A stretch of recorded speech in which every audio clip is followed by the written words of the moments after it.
جب حضرت خواجہ قطب الدین بختیار کاکی رحمۃ اللہ علیہ کی وفات ہوئی تو کوہرام مچ گیا۔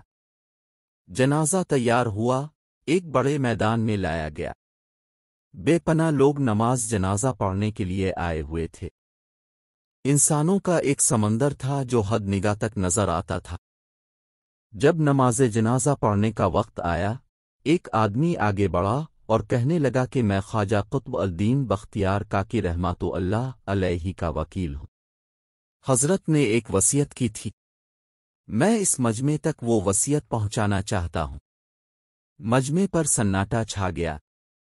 وکیل نے پکار کر کہا، حضرت خواجہ قطب الدین بختیار کاکی رحمۃ اللہ علیہ نے یہ وصیت کی کہ میرا جنازہ وہ شخص پڑھائے جس کے اندر 4 خوبیاں ہوں۔ زندگی میں اس کی تکبیر اول کبھی قضا نہ ہوئی ہو، اس کی تہجد کی نماز کبھی قضا نہ ہوئی ہو، اس نے غیر محرم پر کبھی بھی بری نظر نہ ڈالی ہو، اتنا عبادت گزار ہو کہ اس نے عصر کی سنتیں بھی کبھی نہ چھوڑی ہوں۔ جس شخص میں یہ 4 خوبیاں ہوں وہ میرا جنازہ پڑھائے۔ جب یہ بات سنائی گئی تو مجمع پر ایسا سناٹا چھایا کہ جیسے مجمع کو سانپ سونگھ گیا ہو۔ کافی دیر گزر گئی، کوئی نہ آگے بڑھا۔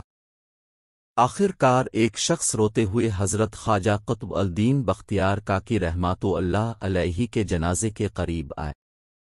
جنازہ سے چادر اٹھائی اور کہا، حضرت آپ خود تو فوت ہو گئے مگر میرا راز فاش کر دیا۔